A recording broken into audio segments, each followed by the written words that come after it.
So hi and welcome back to the channel and Jagged 3. Today we're gonna look at some of the first mods that came out for the game. Although some of them are really stupid and some of them are game breaking, some of them are also quite okay. To install mods you go into Steam, to the workshop, and you subscribe to the mods you want to use. And once you have subscribed to them and you start up the game again, you will be able to enable the mods in the mod manager in-game. So some of the first mods we're going to look at are the customary mercenaries you can get. People made new mercenaries, and so far there's one named Fombi. And also there are some presets for the IMP. So first of all, there's a lot of new presets for your own character once you make him. So one new character is Bombshell, there is Madeleine, and there is Fox. These are 3 new characters, or rather presets you can use. And basically it's just the pictures or the graphics. If you want to look somewhat different than what is there from the beginning, you will see that you now have a new character skin in game, looking different from the other ones. Of course, the weapons she has and stuff is pretty much the same you would have with any other character you made. And yeah, there's a reason why she's called Bombshell. So yeah, that's a new option, getting new skins for your avatar in-game. Another small mod called Uber IMP Unlock simply unlocks the sliders so you can get them below the threshold of what you could before. So you can basically make a really weird character with max skills in some stuff and absolutely no skill in other stuff. One thing you could do, I guess would be fun, was to make a really unhealthy low health and see if you could like complete the game with 10 health and 99 marksmanship. I guess that could make some fun challenges. While speaking of characters, there's also a new mercenary, and he's a custom made dude as well. He comes with a really nice weapon and some nice armor, and he has some, I would say, really nice skills and traits from the beginning, but he is very expensive, so I guess that's kinda okay. He's not too powerful in all his skills, although he is a really good marksman, but it's not like he has a lot more than the other guys, so I guess he's fairly balanced. That's a cool character, and I'm really looking forward to see a lot of cool characters we can use and recruit. So yeah, 1 new character so far, and hopefully a lot more to come soon. Now, speaking about mods changing the game for the worse, I would say, is a mod called Million. And what does it do? Yeah, it gives you $1 million to start with. That's kind of a stupid mod, and yeah, you might as well use the cheat mod. There's a cheat mod as well. Now, another mod that was made was the show chance to hit.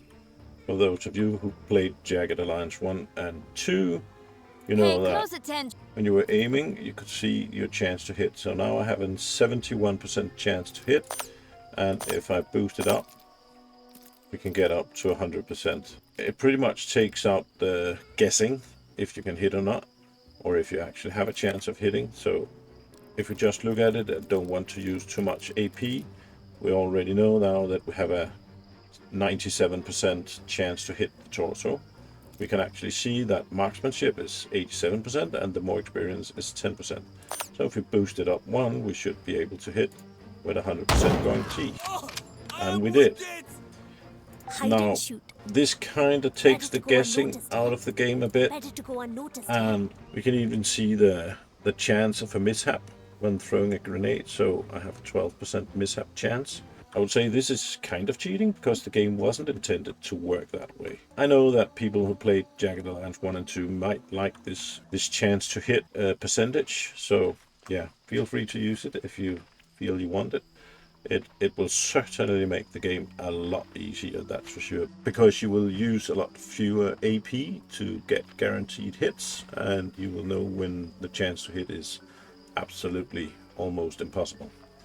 So yeah, chance to hit mod, it's a fun mod, and Actually, this mod was made by the developer of the game, Haemimont Games, so it is working and it is official. So, I mean, that's pretty cool when the developer makes mods for the game themselves. Alright, I'm going! However, they did say that it kinda ruins the idea behind the game, so use it if you want to, Okay. and if you feel the game needs it. Personally, I think it's a bit overkill, to be honest. Now, there's another add-on doing pretty much the same as showing chance to hit. This one is called Descriptive Chance to hit. And what this does is that This is so exciting! it still shows you the chance to hit, but it doesn't use percentage as it did before. It gives you some pluses for marksmanship and a plus for improved iron sight, and then it gives you a minus for the damage modifier. So I if think we I look can at do this! look at the guys, there's no damage modifier. Behind cover is -2, This is no and problem. so on. It gives you a better idea of what you can hit and what you can't hit. So if we take one of my other characters who's not using a sniper rifle, we can see that he has a heck of a lot of minuses: headshots, 2 weapon fire, weapon condition, and so on, all giving minus. If we go down to dual shot, it will change a bit. If we use left hand shot, it will change a bit, and so on. Now, if we do aiming, it will show that we get more and more chances to aim, but not a lot more. So, if we look at this one, we can actually see that aiming once helps a bit, but aiming twice and third doesn't really help a lot. So this is another way to show your chances to hit in a bit more detailed way. If we look at the grenades, it doesn't change really. So we have mishap chances just high or low or whatever it was before.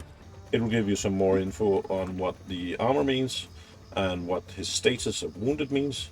So maximum hit points reduced by 10 per wound, cured by the treat wounds. And armor, the attack's penetration is too low to break through the armor. You will deal less damage, and there's no crit chance for this attack. So basically, it will give you a bit more info, but without giving you a clear percentage. So personally, I prefer this one. So yeah, basically 2 very nice mods. So the last 3 mods we're going to look at today is, well, cheat mods, to be honest. The first one is Evermind's Mines Never Run Out. So basically, if you have a mine, it will slowly over time give less and less money. However, with this mod on, it will keep on giving the same money every day forever. This will pretty much make the game a lot easier, because one of the things you do need in the game, of course, is money, and since mines run out, you have to keep expanding and getting more and more mines to keep your economy going until the end game.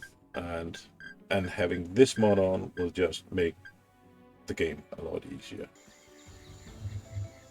Now, 2 other cheat mods that does pretty much the same thing is drop rate increase and drop everything.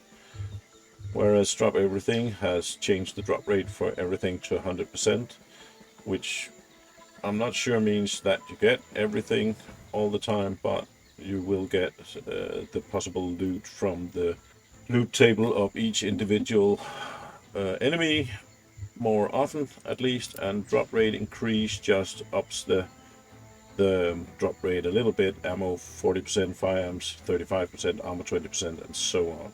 Some people do think there's far between the loot and that enemies should drop more, so these mods can do that for you if you feel like it. I haven't tested them out probably, but I'm not sure I'm going to use them anyway. Now, the last mod we're going to talk about today is the cheat mod, and yeah, it's actually called cheats. Once you install it and you're in the game, you can press the escape button and you will get into cheat. And here you have it: enable teleport, kill enemies, god mode, auto resolve wins, parts cost, and so on. So this can pretty much do anything: level up max, restore energy, reveal traps, add money, add ammo, yeah, reveal intel. Intel has been found for the Great Forest. Infinite action points, guard mode. If you have a mercenary you want to hire and he's dead or hired or missing in action, you can make him available again. Make 1 HP enemies, fast operations, reveal traps, and so on. So yeah, this is a real cheat add-on. This is a way, if you want to cheat, there is a cheat mod for that as well. Of course, that will totally ruin the game. And of course, I'm looking forward to getting some really cool mods, some really cool mercenaries, maybe some new quests, some a new storyline, and yeah, it's pretty much just gonna be very interesting to see what people can actually make with the mods. In any case, that's it for now. I hope you found the video helpful, and yeah, please leave a like and a subscribe. And thank you for all the people who did subscribe already. For some, we reached 100 subscribers today, and I'm really thankful for that. So yeah, that's it for me. Rex are out.